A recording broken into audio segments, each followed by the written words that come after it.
How do you make this work? Is it work? Okay. Seeing that I don't have a written speech, I might as well stand far from this. Okay. The reason I don't have a written speech is because I'm going to be talking about experience that is practical. So something like that you don't have to write because people can see it, it's there, and it's normal. Thank you very much for the opportunity, Leon. Thank you very much. We come a long way. I represent NAFCOC, the National African Federated Chamber of Commerce and Industry. This is an organization that was started by Dr. Richard Maponya in 1964. It represented what was the hope of South African black business. Black business at a time were not allowed to trade, and they had to come together to form an organization so that they can have a collective voice to represent their interest. But what has happened between then and now is that in South Africa, for a very, very long time, the townships and rural areas had a lot of black-owned businesses that were under NAFCOC or organized under NAFCOC. And if you saw any success in the black areas, it was a member of NAFCOC in any form or another. The first time I saw a beautiful car was one of the shop owners there. But what has happened is that all those has disappeared. You no longer see very successful businesses in the townships, and that is because they never owned the properties where they were trading. They never owned. They were owned by municipalities. So, which means, therefore, they had no security and they could not trade with the two most important commodities that you trade if you run a shop. One, they could not sell goodwill. You know, when you have a shop, you are able to sell goodwill when you're moving. They could not sell that. Secondly, they could not sell the properties because they never owned them. And now we've got, you know, a new government, and the new government is, I would say, colorblind. They don't care about where you came from and so on. They just allowed Pick and Pay, Checkers, and everyone to move into the township without taking into account that those who were in the township did not get a fair opportunity to come up first before you could allow that. So they just said, come into the township. So Pick and Pay, Checkers, and so on came into the township and killed everything. So there are no black retailers anymore. And in the rural areas, if you see schools, if you see the roads, if you see the whatever development is happening there, today, not in the past, today, the land on which those are built have been expropriated without compensation. So this land expropriation without compensation, the white people are surprised by it because it's new to them. To us, it's happening now. Today, we are experiencing that. If you see a road, no one pays you. They just tell you, look, we're going to do a road here, and they take the land. Today, in the rural areas and in the township. And again, today, we are experiencing all of those. So why is there a hullabaloo now about land expropriation without compensation? Why hasn't anyone come up and said, this is wrong? Because it has been happening. Is it because it's happening to white farmers now? It's going to happen to white farmers. So we can never say it is correct or it will be correct, in future. But we've got to try and stop the bleeding now so that we don't all bleed to death, because eventually almost everyone is not going to have property, because it's going to start with properties. Because the fact of the matter is, who is going to implement this expropriation of land without compensation? You must think about that. You might not, it might be your party of your choice or the people of your choice, but the fact of the matter is, it's an administrator down there in the municipality that's going to do the expropriation. And that guy, today, those are the most corrupt people. I was just walking in the mall, and then I'm asking the lady who's cleaning the floor if I can pass on the other side. She said, if you give me a cold drink, you can pass. I stood up and I looked at her. I said, is corruption so rife that even a lady who's cleaning, the floor feels that for her to allow me to pass, I must pay something? That's how far corruption is now. Now, how are we going to survive with those corrupt officials who are the engine of government, who implement this decision, who are going to be expropriating the land? So we've got to really sit down and ask ourselves, how is this going to happen? I'm not for a second saying that the ownership of land in South Africa is proper, because,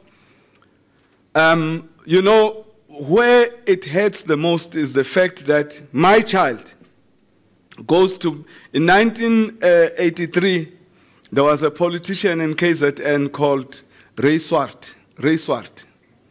Yeah, I was coming from Joburg, and I met this Ray Swart. And he was fighting because the government was expropriating land in Richards Bay. That's how you got Richards Bay Minerals and other firms there. So the land was taken as recent as 1983. So and I come from there. I come from Richards Bay. So the neighbor, my neighbor, who now owns a farm there in Richards Bay, who took it from me, the two children, my child is going to the bank and asking for a loan. That neighbor can give my land to his son, and his son is going to present it to the bank as security. And my son have got nothing to present. Right? My son, these two kids who had nothing to do with apartheid, the one is going to the bank to ask for a loan, and the other one is also going to the bank to ask for a loan. And the two of them are asked for security. And my child cannot offer any security for the land that belonged to his father. And my neighbor is offering security of the land that was mine, that I was never paid for. So how do you correct this? So we do have a dilemma, and we do need to attend to the issue of land ownership patterns in South Africa. And it's a must, because it's not a scar of the past, it's a scar that I live with every day. When I pass by my place, I still see the trees I planted there. I still see in Richards Bay we plant a lot of avocados, and so I still pass there and see those avocados, and I say, this was my place. And the graves of my forefathers and that, I now need permission to go and visit them in the land that was never paid for. Let alone that I was not given money to go and build elsewhere. I've now built somewhere else, through the struggle. So this is the real pain that every person is walking around with. And we can never have a united country with such injustice, because there can never be freedom without justice. Justice is the fundamental of freedom. And justice means what was done wrong needs to be corrected. They can never do anything about it. But I am talking as a businessman, and I'm saying, but I cannot entrust my life to a politician, because a politician is not there permanently, for starters, and a politician has got no interest whatsoever of mine. His interest is just to be voted into power in case, you know, and so on. So I don't think that politicians are dishonest, but I just think that they cannot resolve our problem. So what we have been doing, because we can't complain, we can't say we are free and also have a meeting of this nature with such great minds to come and collaborate our complaint, put our complaint together. We will get nowhere. So you need to look at what is the way forward. So what we have done is, together with my predecessor, Patrice Mutsipe, we met with all the CEOs of the banks, and we called Agri SA, and we called our affiliate NAFU South Africa, which is the Agricultural Union of NAFCOC. And we said, guys, we have a problem. But the banks, being who they are, they got excited because we brought also the traditional leaders. They got excited that they saw this untapped market of traditional leadership land, where they can now, come in and offer loans. But we said to the chiefs, the banks are very naughty. The banks will give me a loan to buy a car of 3 million rands, and they will hold the car as security. But the same banks, if I were to go back with being the same person, with the same salary, and ask them if they would give me a loan, for a business loan of 3 million rands, they will not give it to me. It will take 6 months for approval, but the approval of a car of 3 million will take 2 hours. And the car, when you drive it out, it loses 30% value. They don't care about that. So the bank's reason for holding the land as security has nothing to do with looking for security. If they can take a car as security, why can't they take my business as security? The viability of my business as security. So we said, look, bankers, do not take the rural people's land as security, because we don't want that.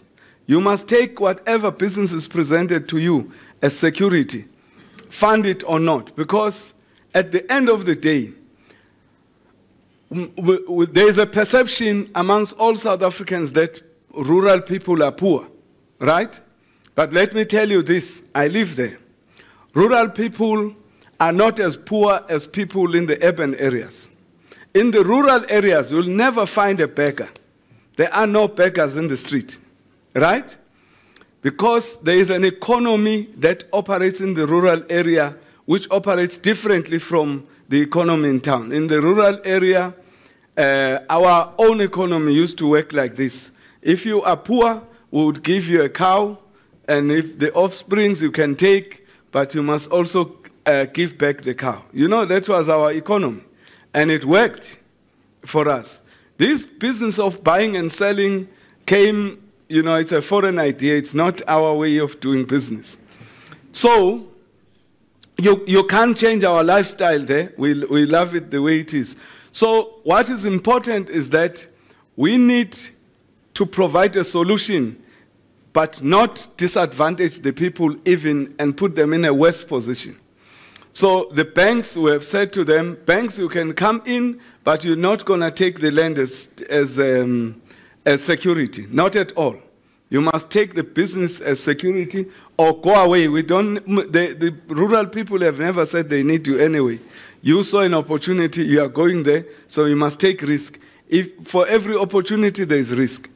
So we are trying to unite black and white farmers, and we are trying to say to them, let's work out a mechanism, because there are guys who have got 65 farms and they live elsewhere. They live elsewhere, and those farms are lying fallow. But there is also government, what is this, in Bryanston, I know of at least 20 properties which belongs to government, and government don't know them. They don't know those properties. And I know this property belongs to the government. So government has got a lot of land, which it also doesn't know. Some of the land that our government owns is even overseas. In the US, they own land. In everywhere else, they own land, which they don't know. So all of that needs to be taken into account. But we need a business solution as business people, because if we are going, and as communities, we must realize and agree that as South Africans, we've got a problem of land, and we cannot allow people who live like those in Alex that are living without, you know, those people have got kids who are growing there in a very, you know, degrading environment, and those kids are going to the same school. So we are having a problem of people who must live during the day, the first world life, and at night, the squalor life. And this is not acceptable. So we need to change those patterns. But as we change those patterns, we must also make sure that there's an economy there that's working. And that economy can only work if people, business people, have got trust to invest in that area. And they can only invest if there is security and their investment is secured. But we need to come up with a solution. Maybe we must organize another seminar and provide solutions and go and submit that. And what we have proposed between black farmers and white farmers is that on the 22nd of December, we are going to have the world-renowned singer Beyonce, and we're going to all go on stage and make a declaration and say, as South Africans, this is the solution we are proposing. We don't care about what they are doing in Parliament. Let them carry on. It's their job there. But we also have a job to do as business people, and our job is to provide a solution that suits us, because we cannot rely on the solution that suits someone else. So we need to all contribute towards a solution that can work. And the matter is about the administration. How are you going to administer this whole thing? Because we cannot leave our future to the corrupt local government officials that are going to implement this, because those people will make this country worse than what it is already, because those people do not have the interest of the country at heart. They've got interest of small change that they are giving. So we need a real solution. And I'm saying to you, we cannot have a situation where there is expropriation of land right now, which is currently happening. And the implementers of this current expropriation of land without compensation that's happening to black people in the rural areas and in the township is being administered by local government. So people mustn't think that, you know, you're worrying about Parliament. I'm not worried about Parliament. But why? Because expropriation is currently happening.